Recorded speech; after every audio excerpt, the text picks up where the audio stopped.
السلام علیکم، ڈاکٹر ولما شعبہ جرمنی کی جانب سے صحت کا پیغام پروگرام ہے ہومیو آن لائن، اور میں ہوں آپ کا میزبان علی امام۔ جی ہاں، ہمارے پروگرام آپ ہر مہینے ہمارے یوٹیوب چینل پر اور فیس بک پیج پر دیکھ پاتے ہیں، اور ہماری یہ کوشش ہوتی ہے کہ ہم آپ تک ہومیوپیتھک کے حوالے سے مستند اور اہم معلومات آپ تک پہنچائیں۔ آج کا جو موضوع ہے وہ قبض اور اس کا ہومیوپیتھک علاج ہے، یعنی کہ کانسٹیپیشن، جس کا بہت سے لوگ شکار ہیں، اور اس موضوع پر گفتگو کرنے کے لیے ہم نے آج اسٹوڈیوز میں ایک دفعہ پھر ہمارے انتہائی محترم اور مائناز ہومیوپیتھک ڈاکٹر جناب میر زاہد صاحب کو ہم نے زحمت دی۔ السلام علیکم ڈاکٹر صاحب۔ وعلیکم السلام۔ کیسے مزاج ہیں آپ؟ خیریت سے؟ الحمدللہ ٹھیک ٹھاک، بہت شکریہ آپ کی آمد کا۔ تو ناظرین، ہم اپنے سوالات کی طرف چلتے ہیں، اور ڈاکٹر صاحب سے میں یہ پوچھنا چاہوں گا کہ ایک تو یہ بیماری اتنی پھیلی ہوئی ڈاکٹر صاحب کہ ہر تیسرا شخص اور بچہ، اس سے اگر آپ بات کریں تو پتہ چلتا ہے کہ جی وہ قبض کا شکار ہے، اور کرونک قبض کا شکار ہے۔ کچھ لوگ اس کی وجہ سے بہت پریشان رہتے ہیں، سالوں ادھر ادھر پھر رہے ہوتے ہیں، اور ایسی خطرناک بیماری جو کہ قبض کے حوالے سے ہوتی ہے، لیکن میں نے لوگوں میں یہ دیکھا ہے کہ وہ اس کو سنجیدہ نہیں لیتے، بہت ہی کیجول ایٹیٹیوڈ کے ساتھ وہ لوگ موو اراؤنڈ کر رہے ہوتے ہیں۔ آپ اس بارے میں کیا فرماتے ہیں؟ اچھا، یہ آپ کا کویسچن بہت اہم ہے کہ قبض یہ کتنی بڑی بیماری ہے، یا اس کی وجہ سے کیا مسائل پیدا ہو سکتے ہیں۔ تو میں نے اپنی پریکٹس میں اس کے بہت بھیانک نتائج دیکھے ہیں۔ یعنی ایک پیشنٹ میرے اپنے جاننے والے تھے، وہ کڈنی فیلئر کے پیشنٹ تھے، اور ان کو ساتھ کانسٹیپیشن بھی تھی، ڈائلسس پہ تھے۔ اچھا، اب ڈائلسس سے ان کی طبیعت تو سٹیبل تھی، لیکن ان کی کانسٹیپیشن اتنی سویئر ہو گئی کہ کسی میڈیسن سے وہ مطلب انیما بھی کیا گیا تو کانسٹیپیشن ان کی بہتر نہیں ہوئی۔ ایون کہ ڈاکٹرز نے آخر کار ان کا آپریٹ کر کے ان کی انٹسٹائن سے فیسز نکالا۔ اچھا، اس آپریشن کی شاک سے ان کی ڈیتھ ہو گئی۔ تو یہ جو زیادہ کمزور لوگ ہوتے ہیں، بوڑھے لوگ ہیں، ان میں اس کے بڑے ڈینجرس ایفیکٹس آ سکتے ہیں۔ اور عام روٹین میں جو کانسٹیپیشن ہے، اس کو قرآن حکمت میں الامراض، مدر آف ڈیزیزز کہا جاتا تھا۔ تو اب ہم نے جو ماڈرن نیوٹریشن پڑھی ہے، اس میں بھی کانسٹیپیشن، اس کے ساتھ موٹاپا ہوتا ہے، موٹاپے کے ساتھ پھر بلڈ پریشر ہوتا ہے، اور بہت سارے مسائل پیدا ہوتے ہیں۔ یعنی اس کی وجہ سے اتنے مسائل جنم لیتے ہیں کہ پوری کی پوری زندگی وہ ان سے متاثر ہو جاتی ہے۔ تو اس کو سمجھنا چاہیے، اور اس کو اتنا ایزی نہیں لینا چاہیے، اور جو بھی پیشنٹ ہے اس کو اس کی باقاعدہ کسی اچھے معالج سے ٹریٹمنٹ کروانی چاہیے۔ اس کے اسباب موٹے اگر ہم بات کریں تو وہ کیا ہو سکتے ہیں ڈاکٹر صاحب، جس سے لوگ کم از کم شروع سے ہی اس سے بچنا شروع ہو جائیں؟ اچھا، آج کل میڈیا کا دور ہے، سب لوگ نیٹ پہ سرچ کرتے ہیں یہ کیا۔ میں آپ کو اپنی پریکٹس کی پریکٹیکل بات بتاتا ہوں، جو چیزیں میں نے خود اپنی پریکٹس میں آبزرو کی ہیں۔ چھوٹے بچوں میں جو کانسٹیپیشن، جو میرے پاس کافی سارے پیشنٹس آئے ہیں، وہ ایسے بچے جنہوں نے بار یا لمبا عرصہ اینٹی بایوٹک زیادہ استعمال کیے، ٹھیک ہے۔ اینٹی بایوٹک کے ذریعے ایک تو ان کی وجہ سے ان کا جو گٹ بیکٹیریا، جو ہیلدی بیکٹیریا ہوتے ہیں یا گٹ بیکٹیریا سسٹم ہے، وہ سارا ڈیمیج ہو جاتا ہے، اور اس کے ساتھ پھر آنتوں کے اندر ڈرائینس، خشکی آ جاتی ہے۔ تو چھوٹے بچے، ایون کہ جو انفینٹس ہیں، دودھ پیتے بچوں میں بھی جو بعض اوقات اتنی سویئر کانسٹیپیشن ہو جاتی ہے، یا تو پھر وہ مدر سے ہی اس کے اثرات لے کر آتے ہیں، ٹھیک ہے، یا پھر اگر ان کو دی جاتے ہیں، بار اینٹی بایوٹکس دیے جاتے ہیں۔ اس کے بعد پھر ڈائٹ ہے، ٹھیک ہے، مطلب ہے ڈائٹ میں لوگ فائبر پورا نہیں لیتے ہیں، اور واٹر کنٹینٹ والی غذا نہیں لیتے ہیں۔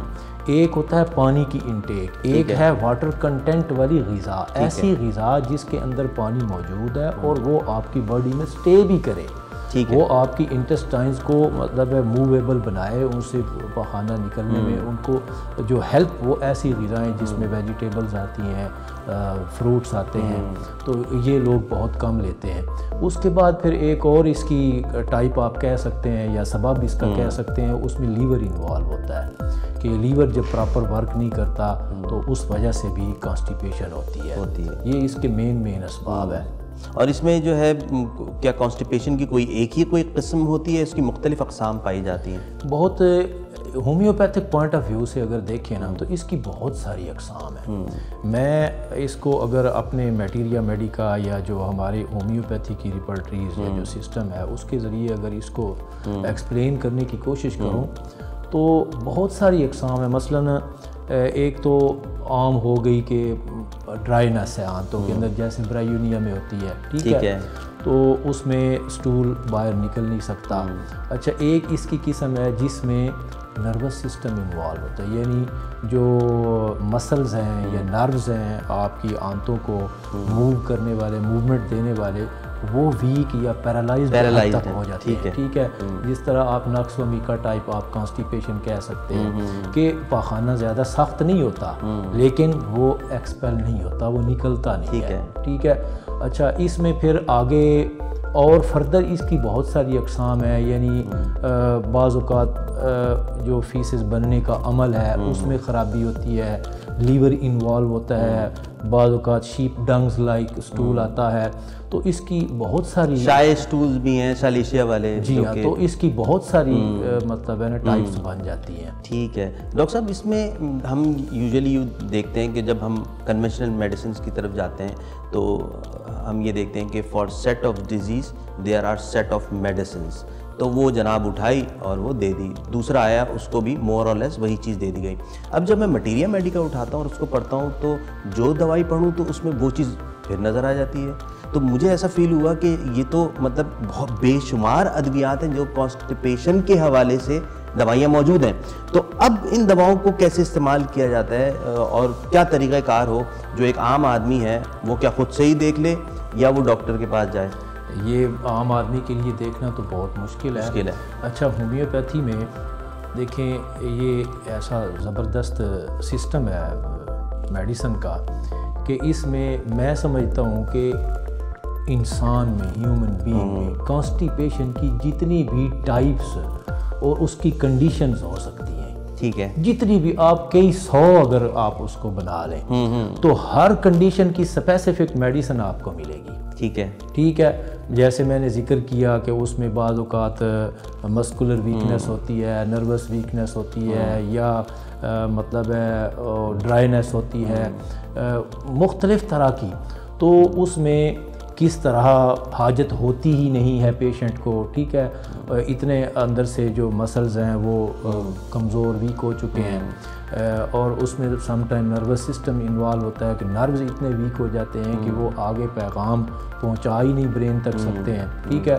تو جتنی بھی مختلف طرح کی اقسام کانسٹیپیشن کی ہو سکتی ہیں ان کی ایک میڈیسن یا کوئی میڈیسن اس کی قریب ترین ہومیوپیتھی میں موجود ہوگی، اور وہ اس کی ڈیٹیل سے اگر سمٹمز لی جائیں کہ پیشنٹ کو اس کے ساتھ فیلنگ کیا ہوتی ہیں، اس کی کنڈیشن کیا ہوتی ہے، اس کے ایفیکٹس کیا ہوتے ہیں اس کے ذہن پر، باڈی پر، کانسٹیپیشن کے دوران اس کی طبیعت کیسی ہوتی ہے، پھر اس میں یہ تھوڑی سی آکورڈ بات لگتی ہے کہ سٹول کی کیفیت کیا ہے، ٹھیک ہے، کہ سٹول جو ہے وہ سخت ہے، وہ بہت بڑا سٹول، لارج سٹولز آ رہے ہیں، وہ شیپ ڈنگز لائک مینگنیاں بن کے آ رہی ہیں، تو ظاہر ہے اگر کانسٹیپیشن میں فیلنگز ڈیفرنٹ ہیں یا سٹول کی ٹائپ ڈیفرنٹ ہے تو اس کانسٹیپیشن کا میکانزم ڈیفرنٹ ہے، یہ ایک انڈرسٹوڈ بات ہے۔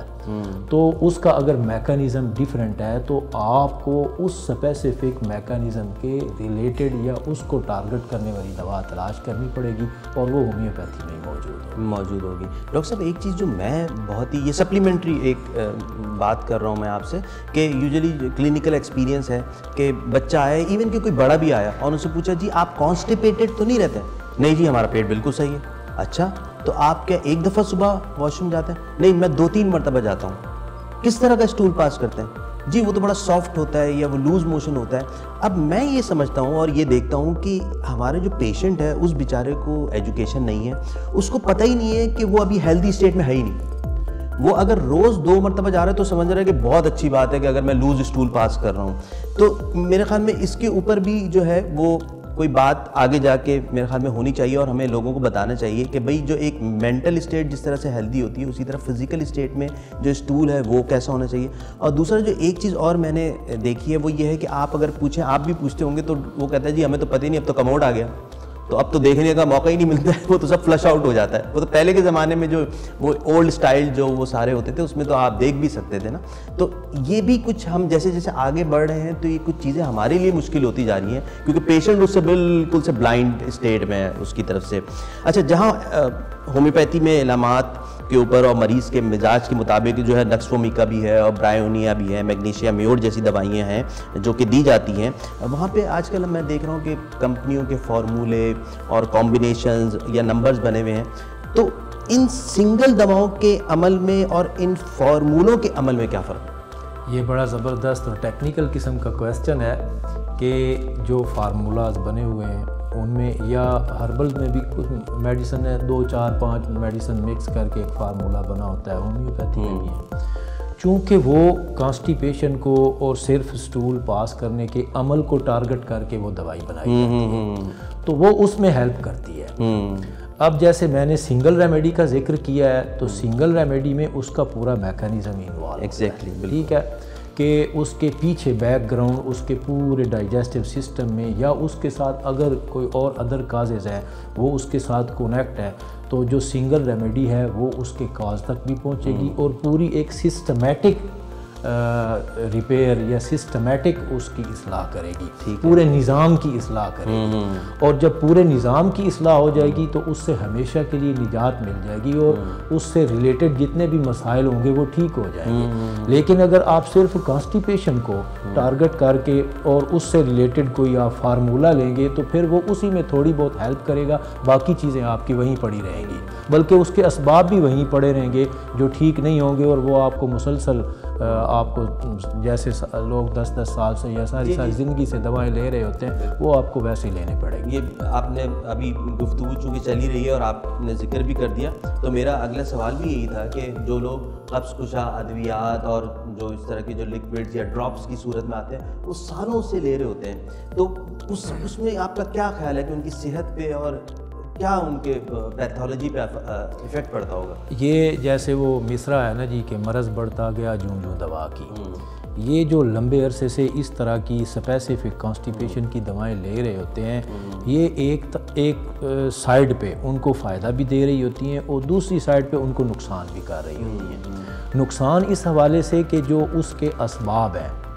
جو اس کا میکانزم ہے اس کی تو اصلاح نہیں ہو رہی, ٹھیک ہے, اور صرف مطلب میڈیسن لی ہے, رات کو لی ہے, صبح اس میں پخانے میں سہولت ہو گئی, ایک دن لی ہے, دوسرا دن کچھ بہتر گزر گیا, 2-4 دن بہتر گزر گئے, جب تک میکانزم اس کا ٹھیک نہ ہوا اس نے ٹھیک نہیں ہونا. اچھا, دوسرا یہ ہوتا ہے کہ خصوصاً جو جلاب آور قسم کی میڈیسنز ہیں وہ بار بار آپ کی انٹسٹائن کو فورسفلی خالی کرتی ہیں, مطلب ایکسپیل کرتی ہیں زور سے. تو پہلے ہی آپ کی انٹسٹائنز ویک ہیں, آنتیں پورا ورک نہیں کر رہی ہیں یا کمزور ہیں یا ان کے مسلز کمزور ہیں یا باہر جو اس کے متعلقہ نروز ہیں وہ کمزور ہیں, تو جب آپ ان سے بار بار اور زبردستی کام لیں گے تو وہ اور کمزور ہوتے جائیں گے. تو اس لیے یہ فارمولاز میرا خیال ہے ان سے تھوڑا اوائڈ کرنا چاہیے اور ٹوٹکوں سے اوائڈ کرنا چاہیے اور اس کی باقاعدہ ایک سسٹمیٹک ٹریٹمنٹ کرنی چاہیے. ڈاکٹر صاحب آپ کا بہت شکریہ, بہت جو ہے وہ ایسی گفتگو ہوئی کہ عموماً ہمیں یہ اس طرح کی چیزیں سننے کو نہیں ملتی ہیں اور لوگ چاہتے ہیں اس کو سننا. تو ایک دفعہ پھر میں آپ کی آمد کا شکریہ ادا کرتا ہوں.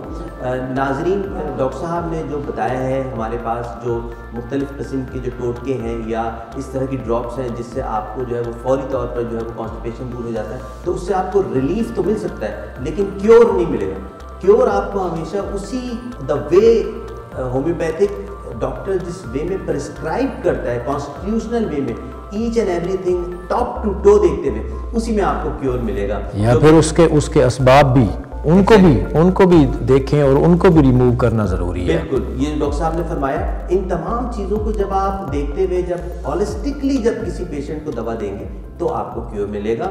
ڈاکٹر صاحب آپ کا بے حد شکریہ آپ کی آمد کا، آپ کا وقت دینے کا. اور ناظرین اس کے ساتھ ہی پروگرام کا وقت اختتام کو پہنچتا ہے. اپنے میزبان علی امام کو اجازت دیجیے. نیکسٹ ایپیسوڈ میں پھر ملاقات ہوگی. السلام علیکم ورحمۃ اللہ.